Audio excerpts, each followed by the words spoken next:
नमस्कार दोस्तों। आप सब लोग अच्छे होंगे। आज से हम अपनी पॉलिटी क्लास प्रारंभ करने जा रहे हैं। इस क्लास में हम पूरी पॉलिटी का अध्ययन करेंगे।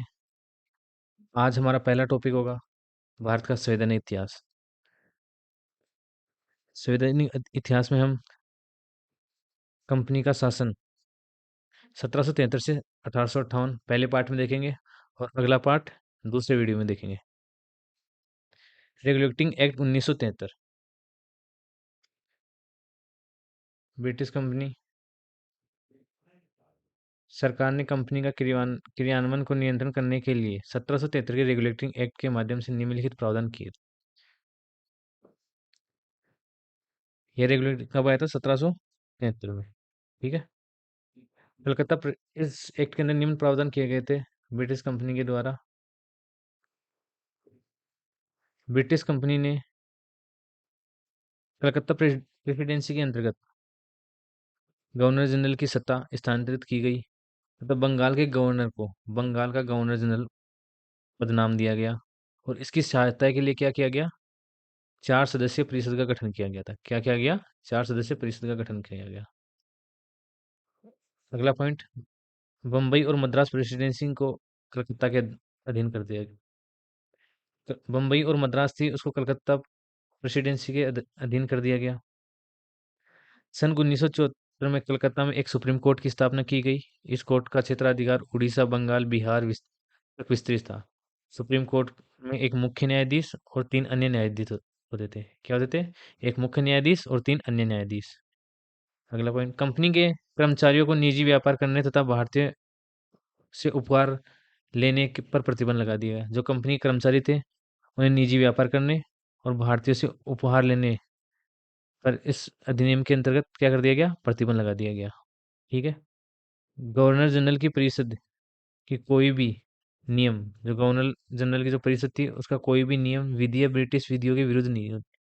जो गवर्नर जनरल की परिषद थी उसके द्वारा जो भी विधि और नियम बनाए जाते थे वो ब्रिटिश विधियों के विरुद्ध नहीं होने चाहिए थे तथा परिषद द्वारा बनाए गए नियमों को और विधियों को ब्रिटिश सरकार में अपील किया जा सकता था। जो गवर्नर जनरल की परिषद थी उसके द्वारा विधि और नियम बनाए गए थे उनको ब्रिटिश सरकार के अंतर्गत अपील की जा सकती थी। ठीक है। आप लोगों को एक और बात बता दूं, जैसे ही ये टॉपिक कंप्लीट होगा तो हम इसके क्वेश्चन आंसर आंसर डिस्कशन करेंगे तो सभी एग्जामों में आए हुए होंगे। हम 360 डिग्री के आधार पर हम पूरे क्वेश्चनों को एनालिसिस करेंगे। तो आप सभी इस वीडियो को ध्यानपूर्वक पढ़ें और जो चीज़ मैं अंडरलाइन कर रहा हूँ उस पर थोड़ा अच्छे से ध्यान दें। ठीक है। अगला वीडियो, अगला, fits India act 1784 regulating act 1973 की कमियों को दूर करने के लिए इसे पारित किया गया था। जो 1773 रेगुलेटिंग एक्ट था उसमें जो कमियां रह गई थी उसको दूर करने के लिए इस एक्ट को पारित किया गया था। इसलिए इसे एक्ट ऑफ सेटलमेंट भी कहा जाता है। इसके अंतर्गत क्या किया गया था? कंपनी और वाणिज्यिक कार्यों को अलग कर दिया गया।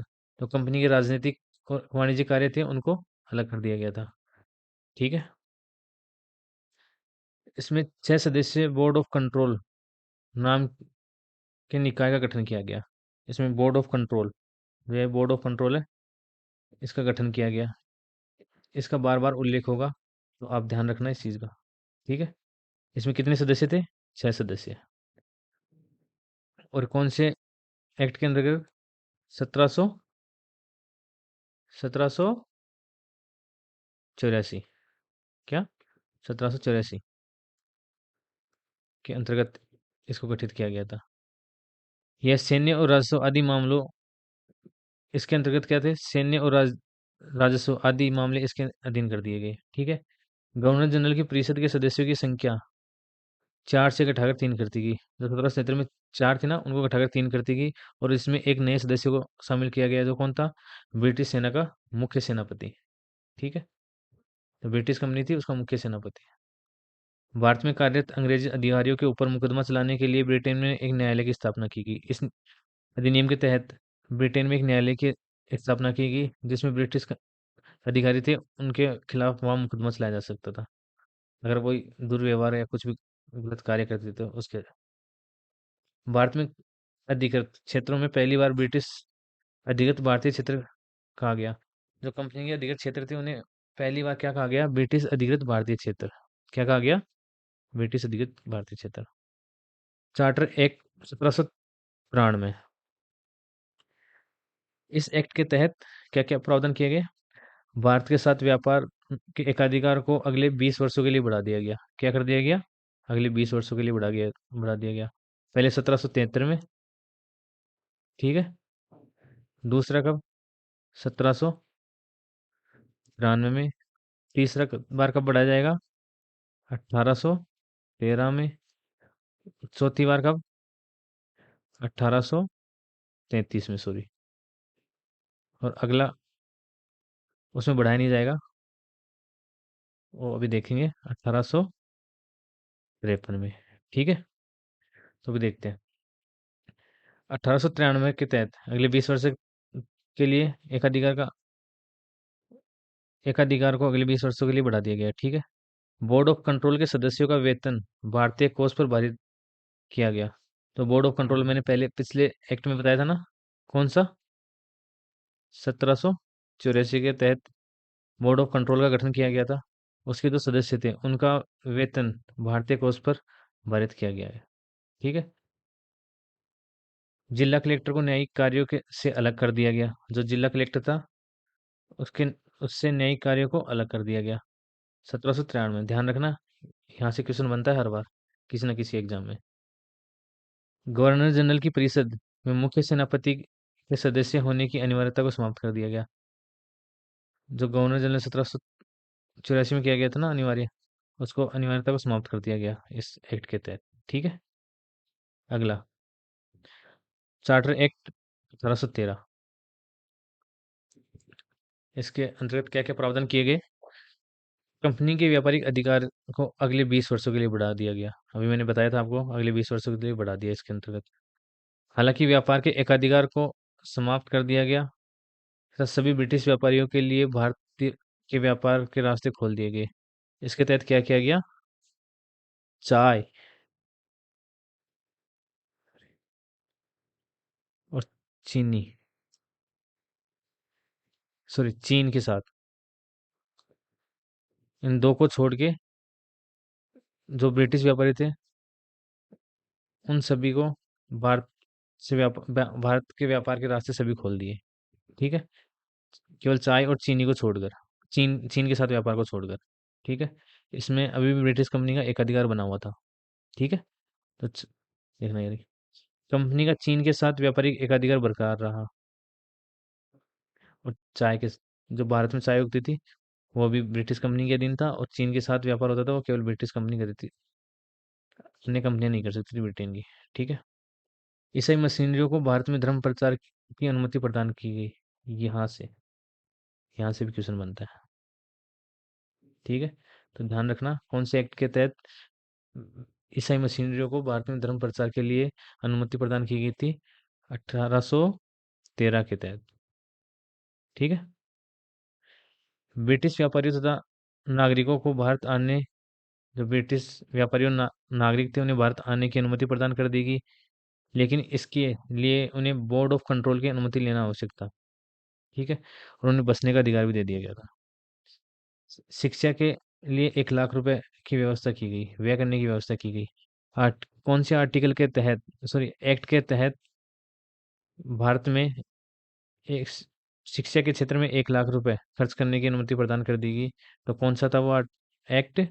1813 के तहत, ठीक है। तो ध्यान रखना ये वाला भी। Charter act 1833। भारत का व्यापारिक एकाधिकार समाप्त कर दिया गया, अतः कंपनी अब केवल राजनीतिक और प्रशासनिक कार्यों तक ही सीमित थी। राजनीतिक और प्रशासनिक, जो चीनी और चाय और चीन के साथ जो व्यापार था उसको भी अब समाप्त कर दिया गया इस एक्ट के तहत। अब केवल ब्रिटिश कंपनी क्या करती थी? राजनीतिक और प्रशासनिक कार्यों तक ही सीमित थी, ठीक है। बंगाल के गवर्नर जनरल को भारत का गवर्नर जनरल बना दिया गया। क्या कर दिया गया? 1833 के तहत, चार्टर एक्ट 1833 के तहत बंगाल का जो गवर्नर जनरल था उसे अब भारत का गवर्नर जनरल बना दिया गया, जिसमें सभी नागरिक एवं सैन्य शक्तियां निहित थी, जिसमें सभी नागरिक एवं सैन्य शक्तियां निहित थी, जो भारत का गवर्नर था उसके तहत। इस प्रकार संपूर्ण भारतीय क्षेत्र पर ब्रिटिश शासन का नियंत्रण स्थापित हो गया। ठीक है। बम्बई, मद्रास, बंगाल, अन्य प्रदेशों में गवर्नर जनरल की विदाई संबंधी शक्तियों को वापस ले लिया गया। तो बम्बई, मद्रास, बंगाल एवं अन्य प्रदेश के गवर्नरों की विदाई संबंधी शक्तियों को वापस ले लिया गया। किससे? तो वहाँ के गवर्नर थे। तब सारी शक्तियां भारत के गवर्नर जनरल में केंद्रित कर दी गई। जो बम्बई, मद्रास, बंगाल के तथा अन्य जो प्रदेश थे उनके जो गवर्नर जनरल थे उन्हें विधायिका से संबंधित जो शक्तियां दी गई थी उन्हें वापस ले लिया और उन्हें किसके अंतर्गत कर दिया गया? भारत के गवर्नर जनरल। ठीक है। गवर्नर जनरल की परिषद को भारतीय कानून बनाने की शक्ति प्रदान कर दी गई। जो गवर्नर जनरल की परिषद थी जिसमें कितने 3 सदस्य थे घटाकर, और एक कौन था? ब्रिटिश सेना का सेनापति। ठीक है। उससे अब परिषद में कानून बनाने की शक्ति प्रदान कर दी गई। इसके साथ ही प्रशासनिक शक्तियां केंद्रित हो गई। भारतीय विधियों को संहिताबद्ध करने के लिए एक विधि आयोग का गठन किया गया। जो भारतीय विधियां थी उन्हें संहिताबद्ध करने के लिए नहीं, एक जगह करने के लिए किसका गठन किया गया?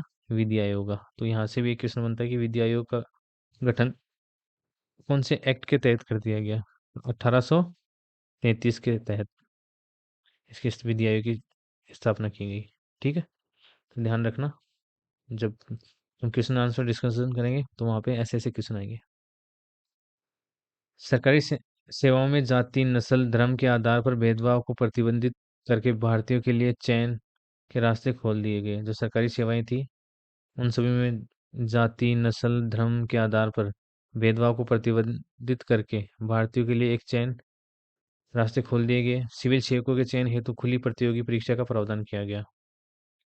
ठीक है। खुली प्रतियोगी प्रावधान किया गया था 1813 में, 33 में, जो ये पूरा भी लागू नहीं हुआ। अगला, चार्टर एक्ट 1853। ठीक है। इस एक्ट के तहत निम्नलिखित प्रावधान किए गए थे। ब्रिटिश संसद चाहे तो वह कंपनी से भारतीय क्षेत्र का प्रशासन अपने हाथों में ले सकती है या कंपनी का शासन समाप्त कर सकती है। तो पहले 20-20 वर्षों के लिए एकाधिकार का प्रावधान किया जा रहा था ब्रिटिश कंपनी के लिए, उसे अब यहाँ पे समाप्त कर दिया गया। और ब्रिटिश संसद ने कहा कि वह कंपनी से भारतीय क्षेत्रों का प्रशासन अपने हाथों में ले सकती है या कंपनी का शासन समाप्त कर सकती है। ठीक है। जो 1858 में आपके सामने देखने को मिलेगा कि जो ब्रिटिश कंपनी थी उसका एक जो भारतीय क्षेत्र पर अधिकार था उसे समाप्त कर दिया गया और अब इसे भारतीय क्राउन के अधीन ब्रिटिश संसद के अधीन कर दिया जाएगा। गवर्नर जनरल की परिषद से विधायी एवं प्रशासनिक कार्यों को अलग कर दिया गया। जो गवर्नर जनरल की परिषद थी उसमें विधायी और प्रशासनिक कार्य दोनों को अलग कर दिया गया।